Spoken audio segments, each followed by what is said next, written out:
Welcome,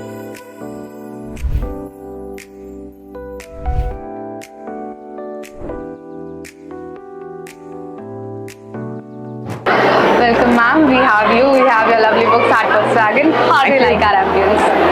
It's fabulous to be here with you at BooksWagon. I think you guys are doing a fantastic, phenomenal job, and it's amazing. So, will you tell us a little about your book, because you have written two books, Buddha in Love and Buddha at Work? Yes, Buddha at Work was the natural one because I'm an HR professional by training and by qualification. I have my MBA from XLRI and I've been the CHRO for some of India's top companies. But it was an enormous struggle with unemployment that brought me to the teachings of the Buddha. And using those, I was able to transform my life and my career, craft a career which was very successful, very happening in today's parlance, and something that gave me a lot of satisfaction and fulfillment. But as an HR professional, I could also see everyone struggling at work. Just like I was struggling at work, others too were struggling. And I think that struggle starts in the morning, or does it start at night when you set the alarm for the following day, right? And that ringing of the alarm makes you wince, makes you feel, if you were doing anything under the sky but get up that morning to go to work, right? There are very few people who hit the ground running, who get up full of verve and energy, who say, look, this is what I've been wanting to do, this is what I want to do, right? Gallup says that something like 87% of the human populace is disengaged from work, right? Which means that 13% are actively engaged with what they're doing, right?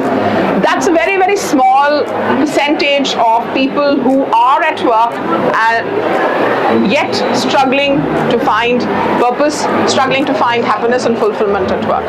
So Buddha at Work is for everyone who has worked, who is working, hopes to work, so that they can find their center of empowerment, they can find their center of fulfillment, and they can leapfrog to their own definition of success and succeed while they're doing so. So that's Buddha at Work for you.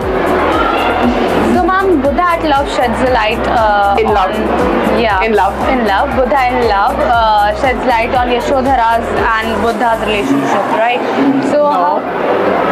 yes, it do shed some light on Buddha. Not at all. I wrote it, I should. Siddharth's and Yashodhara's life. आपने jacket पढ़ा? Yeah, I wrote it. उसका jacket पढ़ा? Exactly.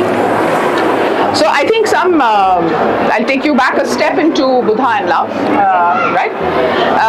Buddha in Love is a deeply personal narrative of my first abusive marriage, and my own resurrection from that abusive marriage, and my own resurrection of myself as a human being from the level of abuse that I was subjected to, right? And using the principles taught by the Buddha is what the journey is about Buddha and Love. So it's about heartache, it's about abuse, it's about heartbreak, it is about hope, because I think I never stopped hoping for the richness of love. I never stopped hoping to find love in my life and to be in love. I think it's very important to be in love. Most people think that we have to be in love with someone else. My journey begins by being in love with myself. So, and then of course it expands into others. And I think it is these principles which have allowed me to again craft a very successful marriage. I've been married for 19 years to a wonderful guy. We have 2 daughters. My elder one is 16 years old and the younger one is a difficult 13. So, so that's where we are at. It's the finding of hope after despair. So how does Buddha in Love helps reader in this modern day society where speed dating and breakups and conflict between money and love is a big problem? That's a wonderful question. I think it comes straight from the heart. Yeah. So in today's time, there is a certain impatience that we all experience because the world around us is impatient, and we are asked to be impatient by social media. We are asked to be impatient and perfect by social media, by media and society around us. The answer to speed dating is not relationships. The answer to relationships is not situationships. The answer to situationships is not benching, right?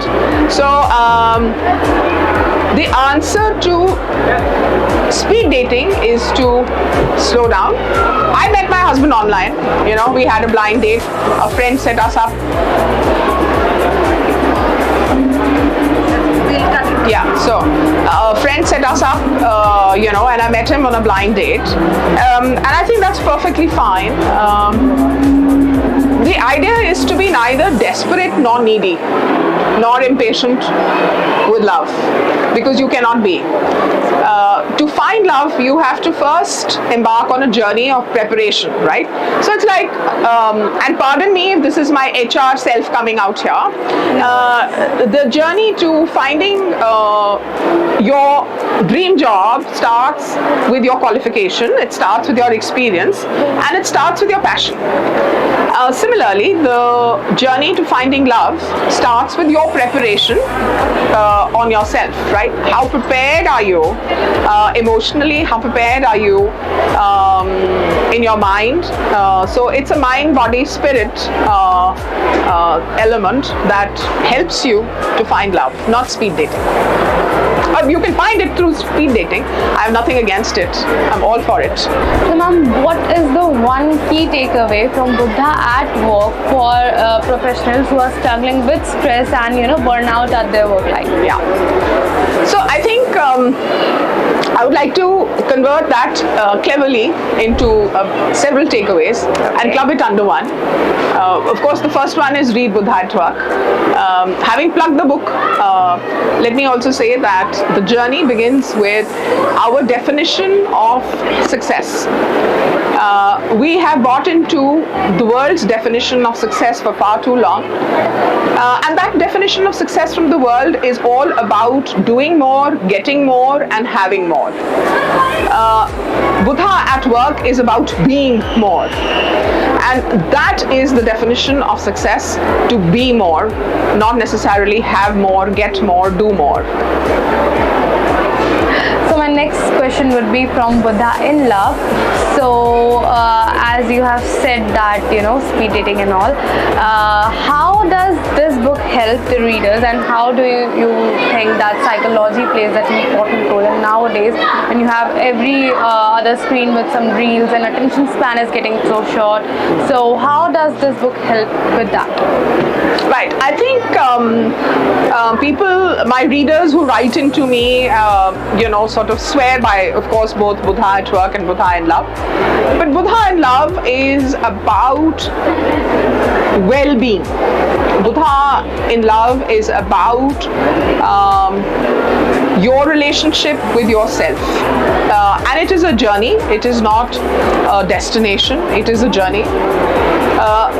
And Buddha in Love is about enjoying the journey and ultimately being in love.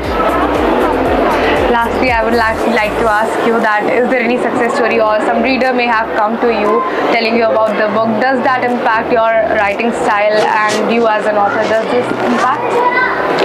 Yes, I think because I write from deep personal experiences, as also from a level of understanding of what the Buddha taught and the application of the Buddha's teachings in the 21st century, the relevance of them.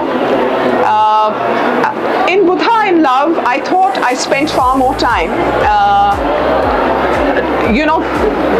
bringing in a plethora of problems problems that everybody faces in the course of a lifetime in relationships, in intimate relationships, because Buddha in Love is that journey about intimate relationships, not about all relationships, but in relationships with a special someone, be it your partner, be it your husband, or the quest for love itself.